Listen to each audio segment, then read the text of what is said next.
Bonjour à tous. Nous assistons aujourd'hui tous ensemble à une autre activité des techniques d'expression intitulée les figures d'opposition. Au cours de cette activité, on doit identifier les caractéristiques des figures d'opposition. Alors, on va essayer tout d'abord de donner une petite définition. Les figures d'opposition consistent à regrouper dans un même énoncé des idées contraires. Qui dit opposition, bien évidemment, dit contradiction. Le rapprochement de ces idées dans la même phrase va participer au sens créé en insistant sur l'opposition, la contradiction ou l'antonymie. Ça veut dire on a une relation d'antonymie entre les idées et les termes. Alors, commençons par la phase d'observation.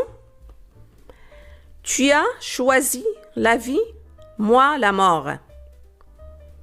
J'ai le mauvais rôle et tu as le bon. Encore bravo pour avoir laissé brûler le gâteau. Tu as eu un 0 en histoire.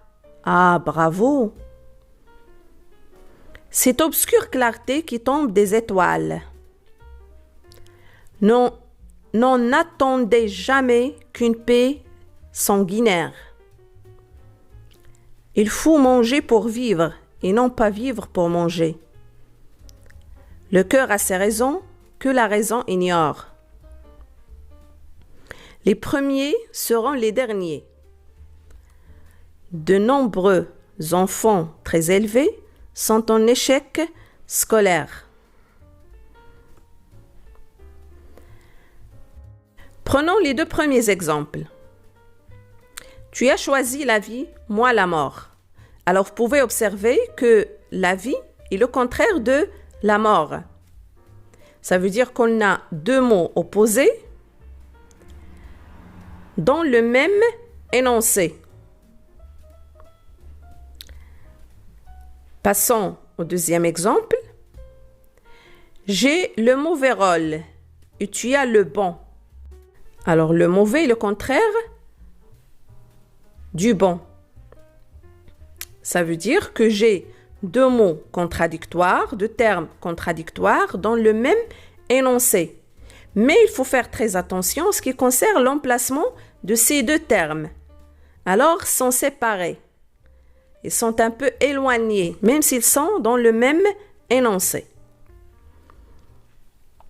Alors, le fait de trouver deux termes opposés ou contradictoires dans un même énoncé, alors, on parle de l'antithèse, qui est une figure de style qui consiste à rapprocher dans le même énoncé deux termes, deux pensées, deux expressions qui sont à l'opposé pour créer un effet de contraste. Passons maintenant aux autres exemples.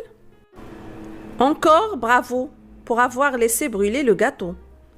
Tu as eu un 0 en histoire? Ah, bravo!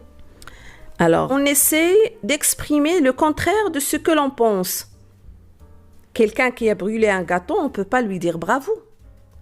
Et qui a eu un 0, on ne peut pas lui dire bravo. Alors, on essaie d'exprimer une certaine ironie, si on voulait dire.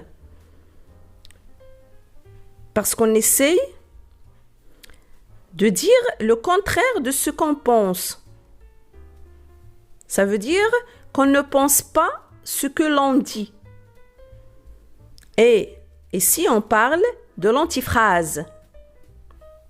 L'antiphrase qui est une figure de style qui consiste à dire le contraire de ce que l'on pense. Toutefois, pour qu'il y ait réellement ironie, il faut faire remarquer que l'on ne pense pas ce que l'on dit. Pour la troisième figure de style, lisons d'abord les exemples. C'est obscur, clarté qui tombe des étoiles. Obscur, ça veut dire l'obscurité. On parle de la noirceur. Ça veut dire un lieu où on n'a pas de la lumière. Clarté, c'est tout à fait le contraire. Clarté, c'est quelque chose qui est clair, qui est lumineuse, où il y a de la lumière. Alors, obscur est le contraire de clarté. Vous pouvez observer que ces deux termes sont opposés et ils se placent côte à côte. C'est le même cas dans le deuxième exemple. Non, n'attendez jamais qu'une paix sanguinaire. Alors, comment peut-on parler de la paix et parler du sang? Alors, si on a deux mots opposés, l'un à côté de l'autre. Alors, dans ce cadre, on parle de l'oxymore, qui est une figure de style qui consiste à rapprocher des termes opposés, qui sont côte à côte dans l'énoncé. Alors, pour faire la différence entre l'oxymore et l'antithèse, il faut se rappeler que dans l'oxymore, on trouve des termes qui se placent côte à côte.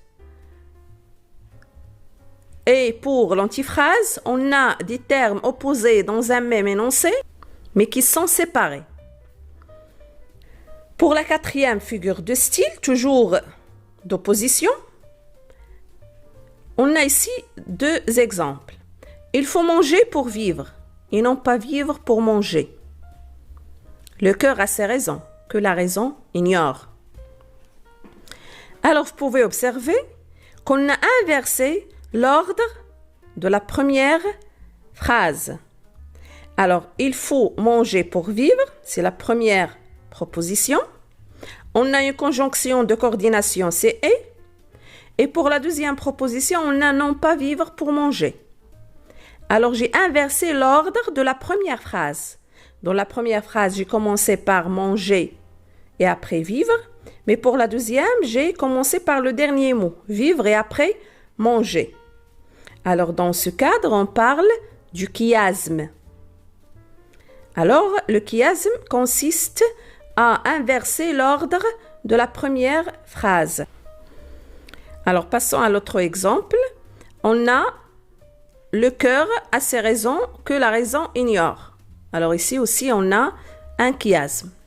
Alors, le chiasme est une figure de style dans laquelle les contraires se posent en symétrie dans une forme ABBA.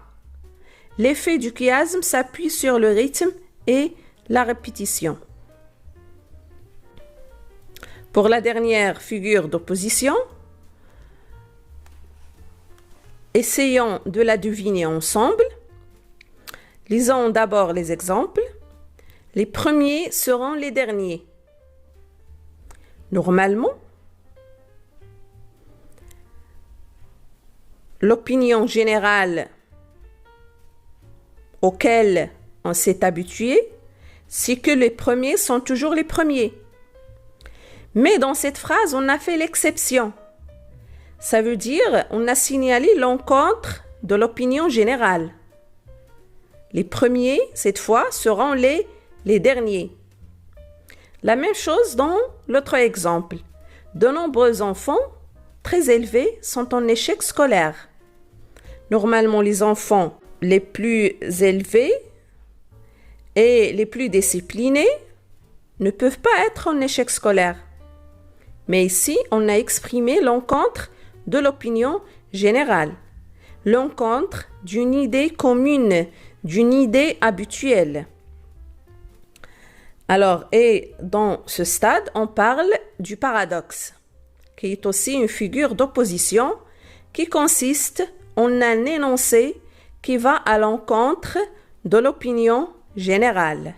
Des idées communes, des termes opposés sont liés afin de surprendre, de choquer, de faire réfléchir. Parce que lorsqu'on se trouve face à une idée qui forme le contraire de ce qui est habituel, de ce qu'on a l'habitude de concevoir, alors à ce moment-là, on va être choqué et on doit réfléchir, est-ce que c'est vrai? Est-ce que cela peut exister? Ainsi de suite.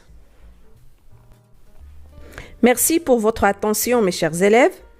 J'espère que j'ai pu opter pour une explication simple et claire pour que vous puissiez bien comprendre.